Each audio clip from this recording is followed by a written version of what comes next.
Selamat siang teman-teman. Selamat siang. Gimana kabarnya hari ini? Baik. Alhamdulillah. Baik. Apakah ada yang tidak masuk? Ada. Ada semua. Dua yang nggak masuk Pak. Oh, dua. Kenapa nggak masuk? Sakit. Sakit.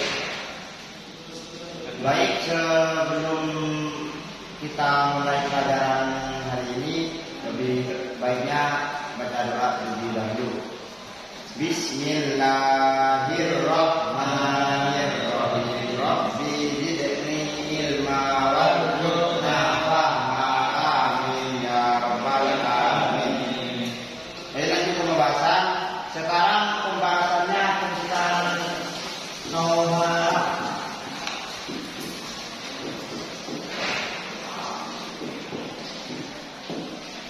apakah dari adik-adik ada yang sudah tahu apa itu taharah? Sesuci. Bagus. Taharah ini ialah bersesuci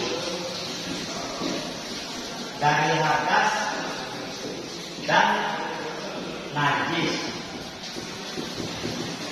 Baik itu bersuci dari hadas besar atau hadas kecil.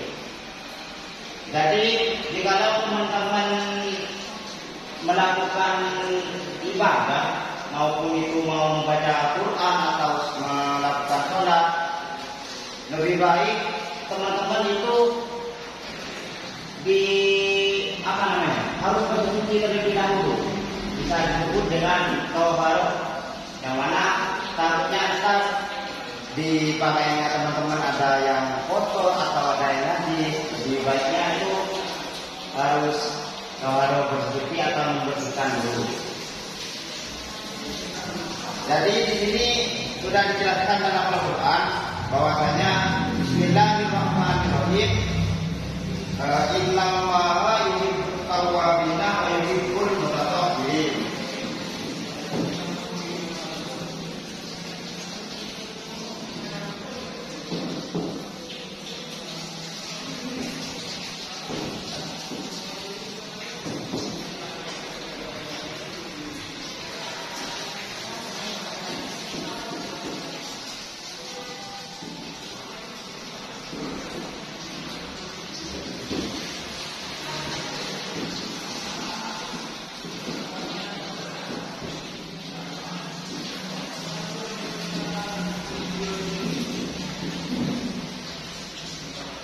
Nah di sini sudah dijelaskan bahwasanya yang artinya sungguh Allah menyukai orang yang taubat dan menyukai orang yang mensucikan diri. Quran surat Al-Baqarah ayat 222. Jadi teman-teman itu harus bersuci dalam hal apapun itu, baik dalam membaca Al-Quran atau sholat atau berbicara yang lainnya, teman-teman itu harus suci.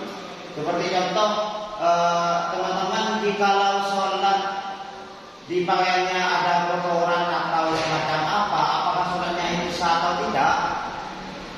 Tidak. Makanya teman-teman itu diutamakan sebelum melakukan beribadah itu harus bersuci terlebih dahulu. Maka dari pembahasan di sini ada yang belum paham? Paham. Kita lanjut pembahasan selanjutnya. Pembahasan selanjutnya, apakah ada yang sudah tahu tentang air?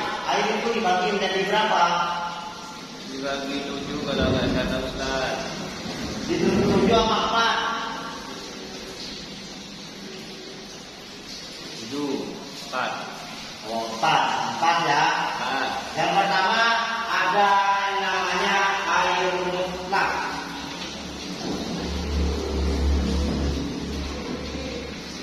Apa itu air mutlak? Air mutlak adalah air suci yang mensucikan. Contohnya seperti air salju, air sungai, air hujan.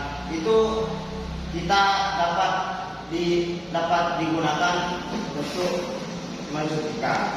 Yang kedua di sini macam-macamnya air itu ada air mustakmal. Air mustakmal adalah air putih tapi tidak menyucikan. Bisa juga disebut dengan air yang sudah digunakan untuk bersuci, misalnya sisa air wudhu. Kalau air wudhunya itu melebihi 2 kolak, ada yang tahu 2 kolak? Tidak tahu.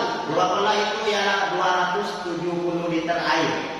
Nah itu meskipun sudah digunakan dalam kurung musta'mal, itu tidak apa-apa kita untuk buat bersuci. Dan nomor 3 di sini ada mutawajjih.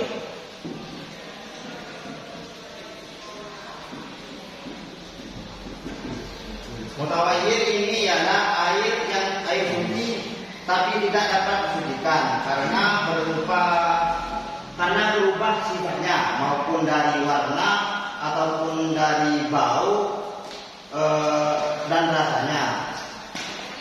Misalnya seperti contoh air kamar mandi di pondok biasanya itu kan satu kamar mandi itu ada beberapa tempat. Nah itu kan biasanya di tempat dibuat mandi buat teman-teman di pondok.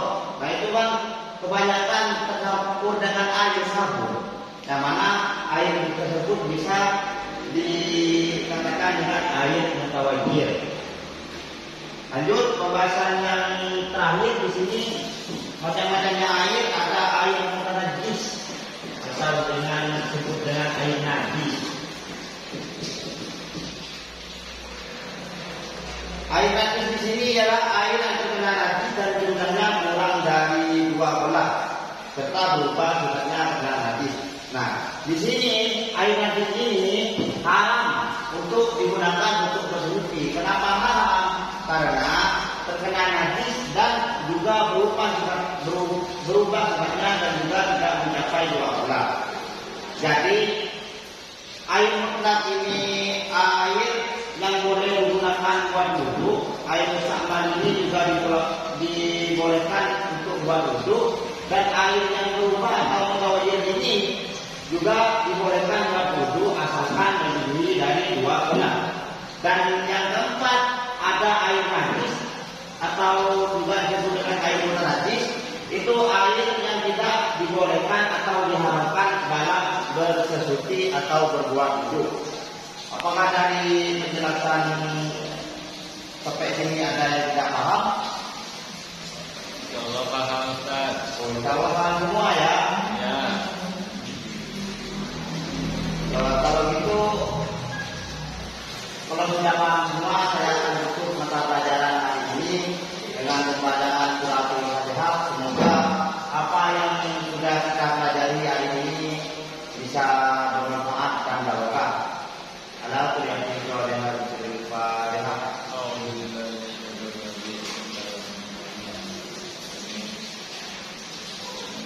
Cukup sekian dari saya. Wabillahi taufiq wal hidayah. Wassalamualaikum warahmatullahi wabarakatuh.